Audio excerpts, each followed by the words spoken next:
शिक्षा सिर्री का वो दूध है जो जितना पीता है वो उतना दहाड़ता है। Education is power. इस देश में एजुकेशन को सर्वोच्च स्थान दिया गया है क्योंकि सबको पता है कि एजुकेशन सब कुछ बदल सकता है।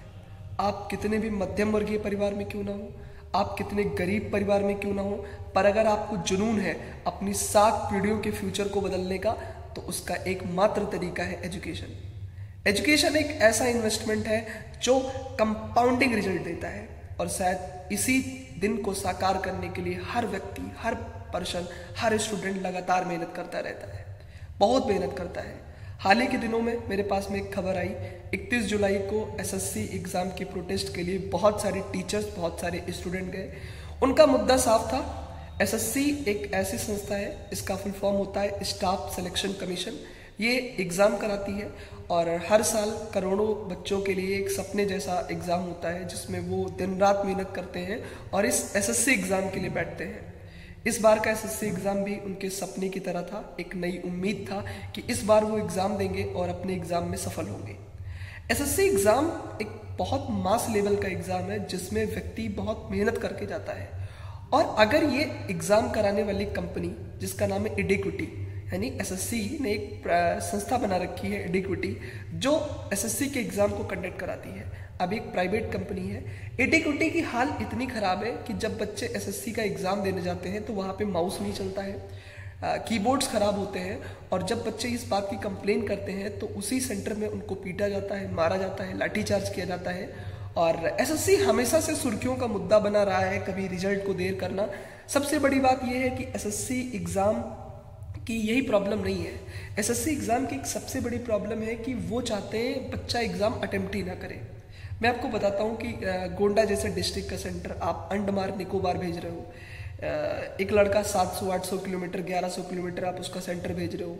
एक हफ्ते पहले आप एडमिट कार्ड निकाल रहे हो, आप सही प्रॉपर फैसिलिटी प्रोवाइड नहीं कर पा रहे हो, क्वेश्चन पेपर का लेवल कभी इतना कम कर दे रहे हो कि 5th-6th स्टैंडर्ड का बना दे रहे हो और कभी ग्रेजुएशन लेवल का कर दे रहे हो। मतलब क्या मजाक चल रहा है। आप इतने बड़े ऑर्गेनाइजेशन हो, बच्चे आप पे डिपेंड करते हैं, बच्चे मेहनत करते हैं इस एग्ज़ाम को क्लियर करने के लिए।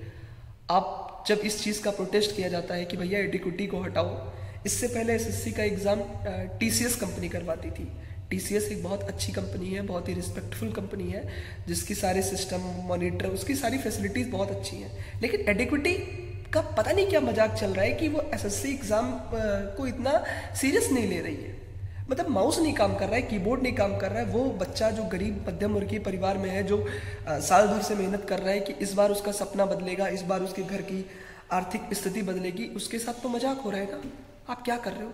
और जब इस चीज़ का विरोध करने के लिए टीचर्स आ रहे तो आप उनको बस में घुमा रहे हो।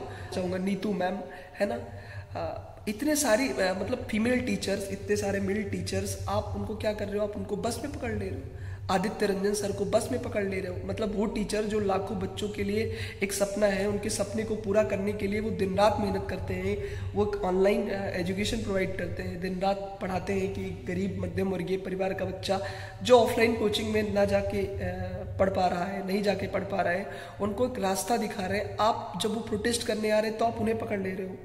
मतलब क्या मजाक चल रहा है, क्या मजाक चल रहा है। अभिनय सर, मुझे एक वीडियो क्लिप मिली जिसमें अभिनय सर ने बोला कि एक पुलिस वाले से कि आप इतने डरते क्यों, आप बच्चों की बात सुनते क्यों नहीं हो। और ये टीचर्स क्या करना चाहते हैं? ये टीचर्स डीओपीटी के मिनिस्टर से मिलकर सिर्फ एक बात बोलना चाहते हैं कि भाई इस सिस्टम को ठीक करो।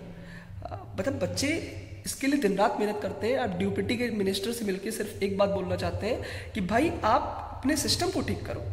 आप कैसे एग्ज़ाम कंडक्ट करवा रहे हो? मतलब हमारे यहाँ हम कोचिंग इंस्टीट्यूट चलाते हैं, हम बच्चों का एग्ज़ाम कंडक्ट कराते हैं, बड़ा फेयर एग्ज़ाम होता है, और आप इतनी बड़ी कंपनी हो, गवर्नमेंट की फंडिंग मिलती है आपको, फिर आप इतनी दिक्कत कर रहे हो।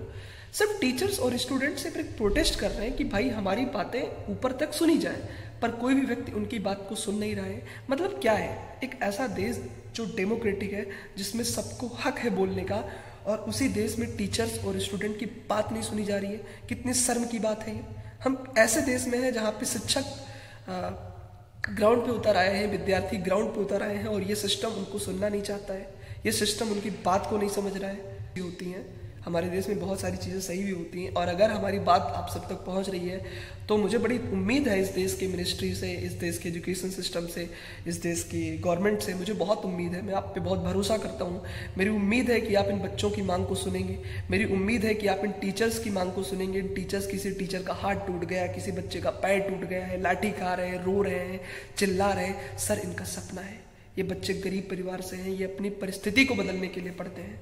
आप प्लीज़ इनकी बात को सुनो, ये अपराधी नहीं है, इन पे लाठी चार्ज मत करो, इन टीचर्स को कैद मत करो, ये बच्चों के सपने को बदलते हैं।